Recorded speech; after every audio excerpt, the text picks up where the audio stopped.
Si ton espace Notion rame, que tes pages mettent du temps à charger, tu es au bon endroit puisque on va voir dans cette vidéo déjà qu'est-ce qui fait ramer ton espace. On va voir aussi toutes les actions qui peuvent permettre d'optimiser le temps de chargement. Et puis, je te partagerai un tableau récapitulatif avec les actions prioritaires à mener sur ton espace pour justement optimiser ce temps-là. Ok? Donc, on va se retrouver juste après sur mon écran. Encore une fois, c'est un outil qui s'appelle Excalibro si ça t'intéresse. Et donc, je vais te montrer un petit peu les actions principales à mener pour optimiser le temps de chargement de tes pages. Ok, donc déjà, il faut savoir qu'il y a trois objets majeurs qui vont faire que ton espace Notion bug. Donc, la première chose, tac, je vais un peu planquer les éléments, je vais pas tout te spoiler depuis le début quand même. La première chose qui peut faire bugger ton espace, c'est tout ce qui va concerner les bases de données. Je vais rentrer un petit peu plus dans le dur, le fond du sujet juste après. Mais ça, c'est le premier élément. Le deuxième élément qui va être important à optimiser, c'est tout ce qui va être le chargement global. Ça va être les médias, ça va être des choses comme ça. C'est aussi ce que je vais développer par la suite. La troisième chose qui est hyper importante, tac, on va supprimer ce machin, voilà, c'est tout ce qui va être au niveau des tableaux de bord. Donc, tu vas pouvoir optimiser pas mal de petites choses à ce niveau-là. Pour moi, le plus important, en réalité, ça va surtout se jouer au niveau des bases de données. Donc, c'est ça qu'on va voir en premier. Je ne vais pas te faire, te faire attendre trop longtemps. Et c'est ce qu'on va, du coup, c'est ce qu'on va voir directement.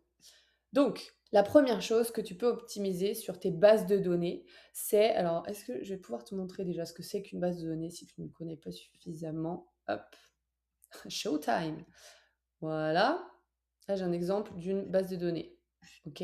Une base de données, ça va être, hop, par exemple, sous ce format-là, c'est un endroit où on va regrouper toutes les informations qui ont les mêmes caractéristiques. Donc là, j'ai une base de données de contacts.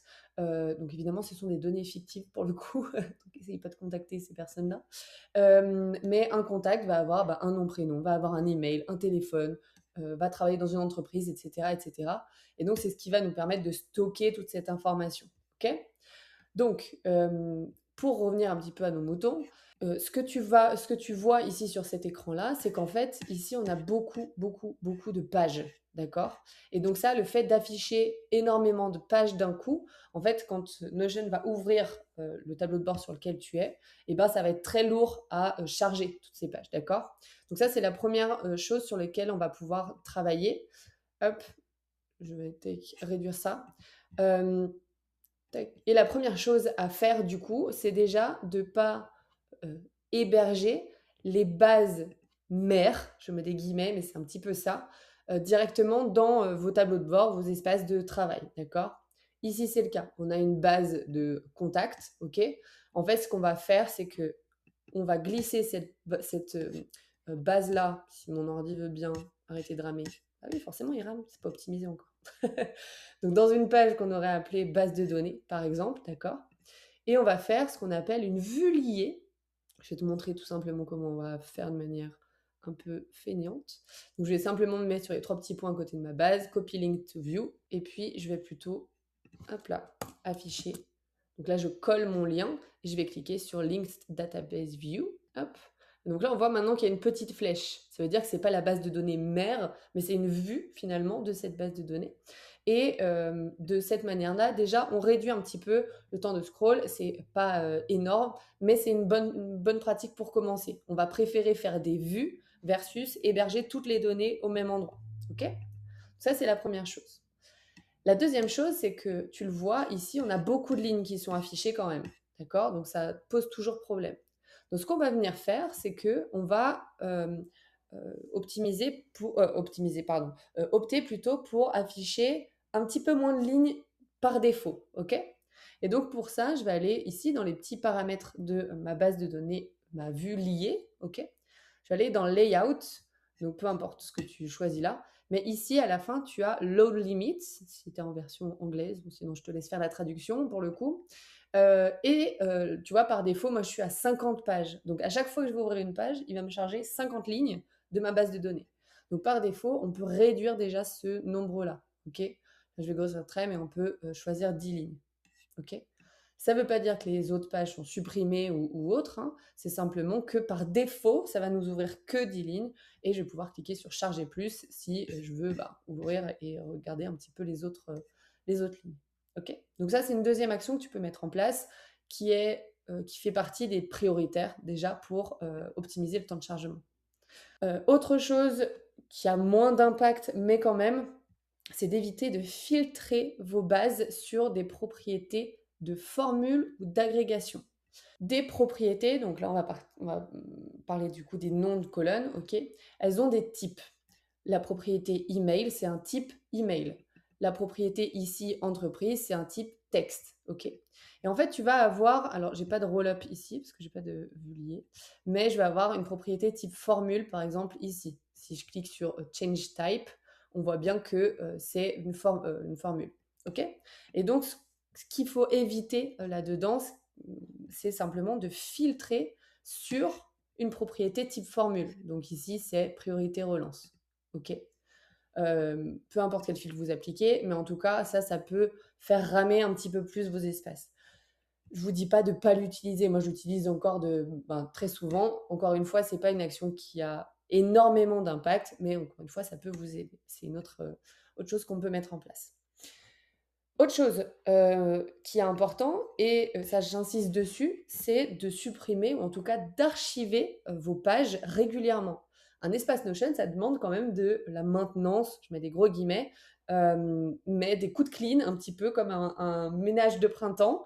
Et donc, ce que je vous invite à faire, c'est, là, ça n'a pas forcément de sens dans les contacts, quoique, c'est d'en fait, mais ça aurait du sens dans, par exemple, une base de données de projet, typiquement ou de tâches à la limite, des choses comme ça. Ce que vous allez pouvoir faire, c'est soit directement supprimer les pages si jamais ça n'a vraiment plus aucun intérêt pour vous. Hop, vous sélectionnez ce que vous voulez et vous cliquez sur Bin. Soit ce que vous pouvez faire, c'est archiver les pages. Et dans ce cas-là, donc vous pouvez ouvrir la page en question. Là, c'est une page contact, ça pourrait être une page projet. Et vous cliquez sur Archive. OK. Et donc là, ça va du coup archiver la page, hein, vous l'avez vu. Elle s'affiche plus dans notre base de données. Et comme ça, on va réduire le nombre d'entrées en fait qu'il y a dans notre base. Ok. Donc ça, c'est une autre option. Mais c'est pas tout, il y a encore plein de choses qu'on peut faire pour optimiser tout ça. Hop, on a une autre possibilité, c'est de travailler et d'optimiser tout ce qui va être au niveau des propriétés. Je le répète, les propriétés ici, c'est ce qu'on voit, c'est nos noms de colonnes. Donc, la première chose à faire, et ça c'est hyper important, et ça devrait être un réflexe même, c'est de masquer les propriétés inutiles. Je m'explique. Quand, je vais vous prendre un autre exemple, mettons ici, voilà. Donc là, on voit que j'ai une vue des contacts à relancer, et ici des clients, ok. En fait, les contacts à relancer, j'ai pas forcément besoin de voir toutes les propriétés à chaque fois que je me connecte. Son poste, son entreprise, la source de ce lead-là ou de ce prospect-là, par exemple, son statut, le tag, etc., etc. Là, j'ai énormément d'infos dont j'ai pas besoin à chaque fois, ok. Parce que je peux ouvrir ma page et voir les infos directement, ok.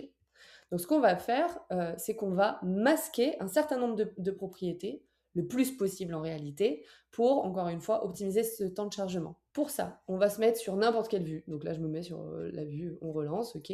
Je vais ouvrir mes petits paramètres ici et je vais aller dans Property Visibility. Encore une fois, je vous laisse faire la traduction selon la langue que vous utilisez.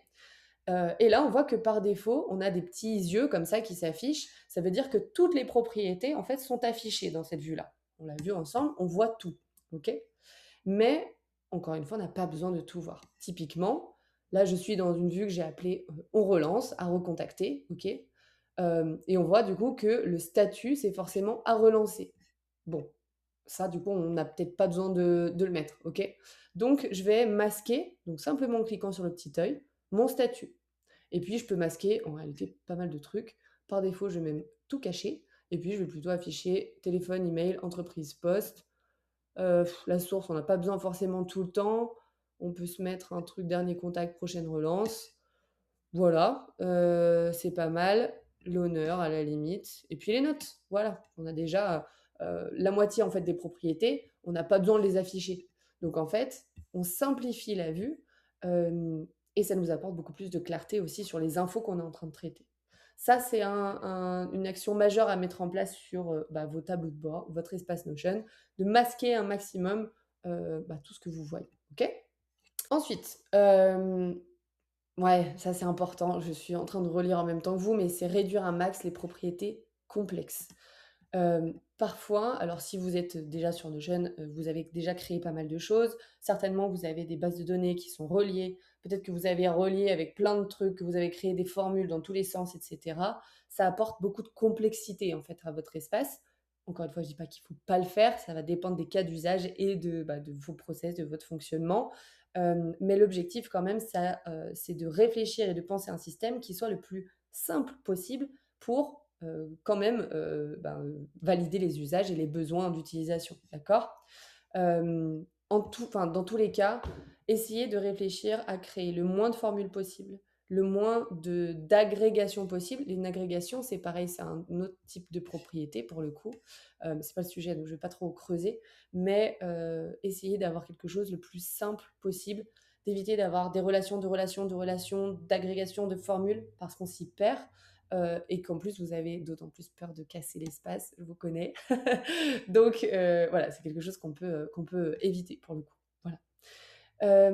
Dans la même vibe, on va dire, on est d'accord, on a masqué des propriétés. Parfois, ça vaut le coup de repasser sur vos bases et de vous questionner sur l'utilité des propriétés que vous utilisez. Moins vous allez en avoir, plus ça va charger vite. C'est très mathématique, 1 plus 1 égale 2, mais c'est important. Euh, En général, moi, quand je travaille sur des espaces clients, des clients qui ont déjà un espace, qui ont déjà créé des petites bases, etc., parfois, je vois des propriétés qui sont soit inutilisées, soit il y en a un paquet et en fait, ça concerne seulement une toute petite partie de la base de la donnée qu'on est en train de travailler. Donc, je vous invite vraiment à ouvrir votre base, vous poser la question de est-ce que j'en ai vraiment besoin? Est-ce que ça apporte vraiment quelque chose au traitement de mes données? Est-ce que je remplis bien toutes ces propriétés? Parce que c'est bien d'en avoir plein.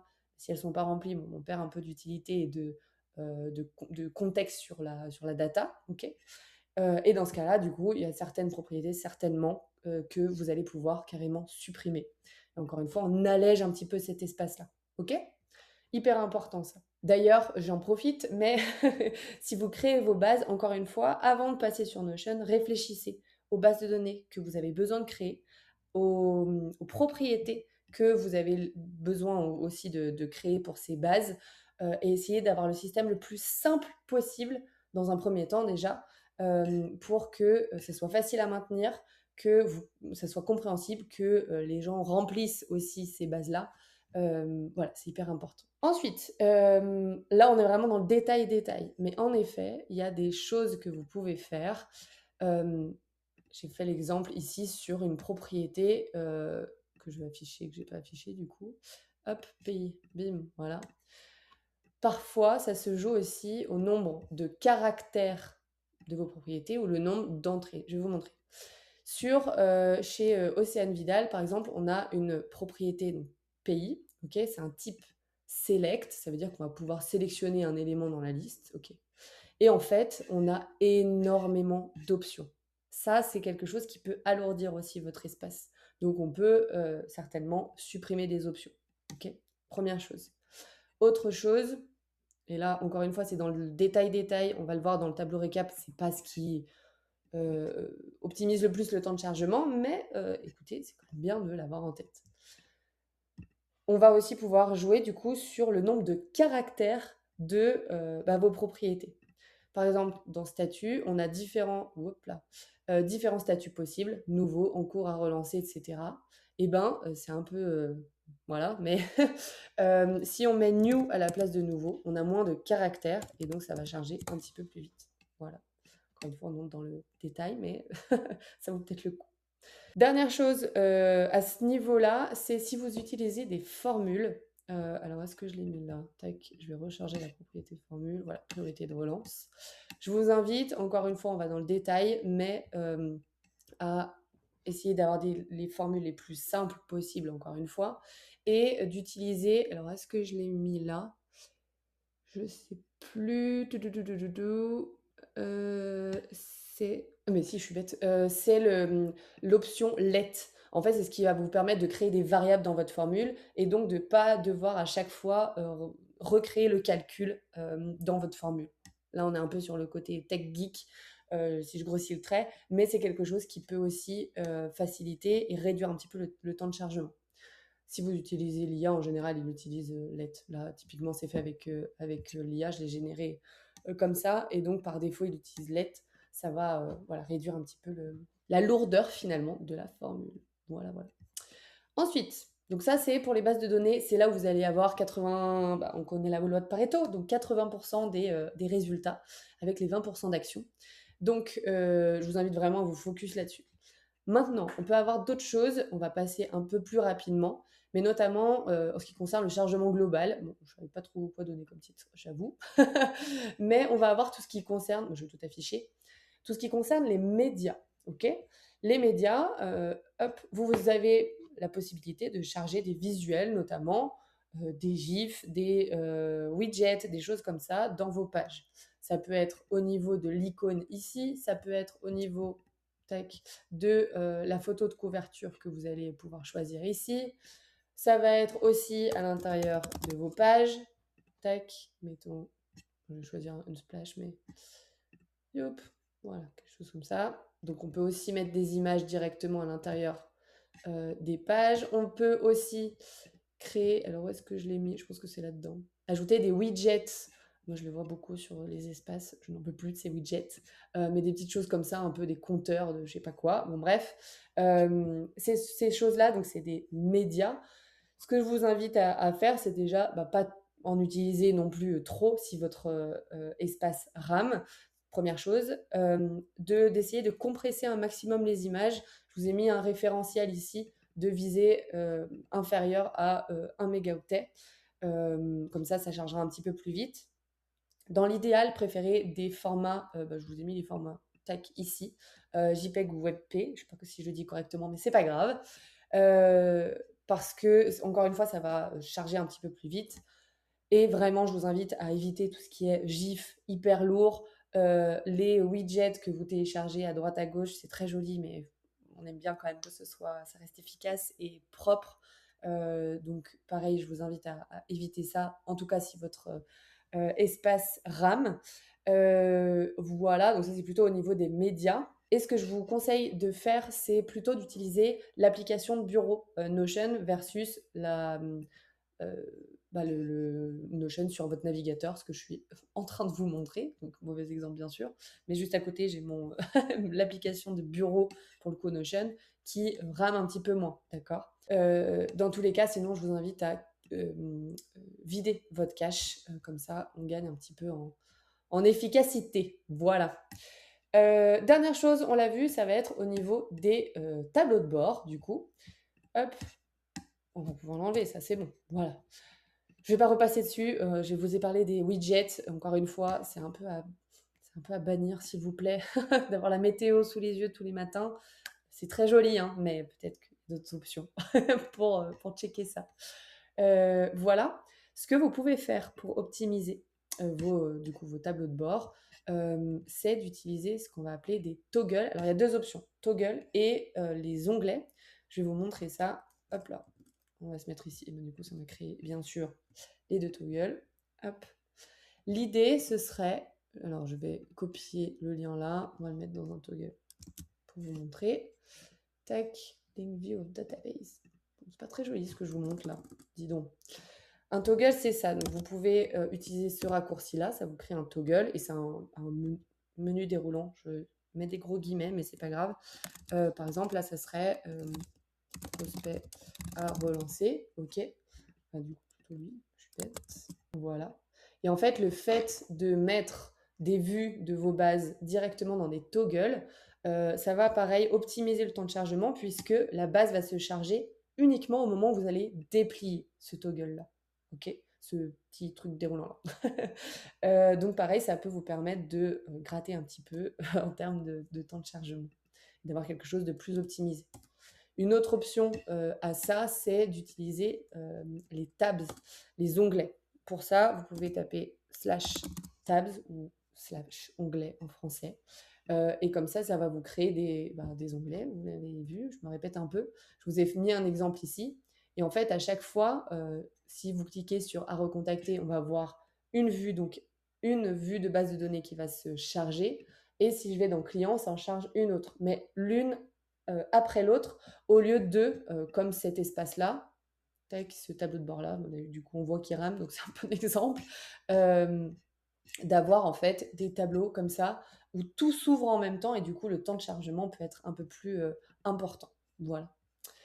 Euh, Grosso modo, moi ce que je vous conseille de faire vraiment, c'est moins mais mieux.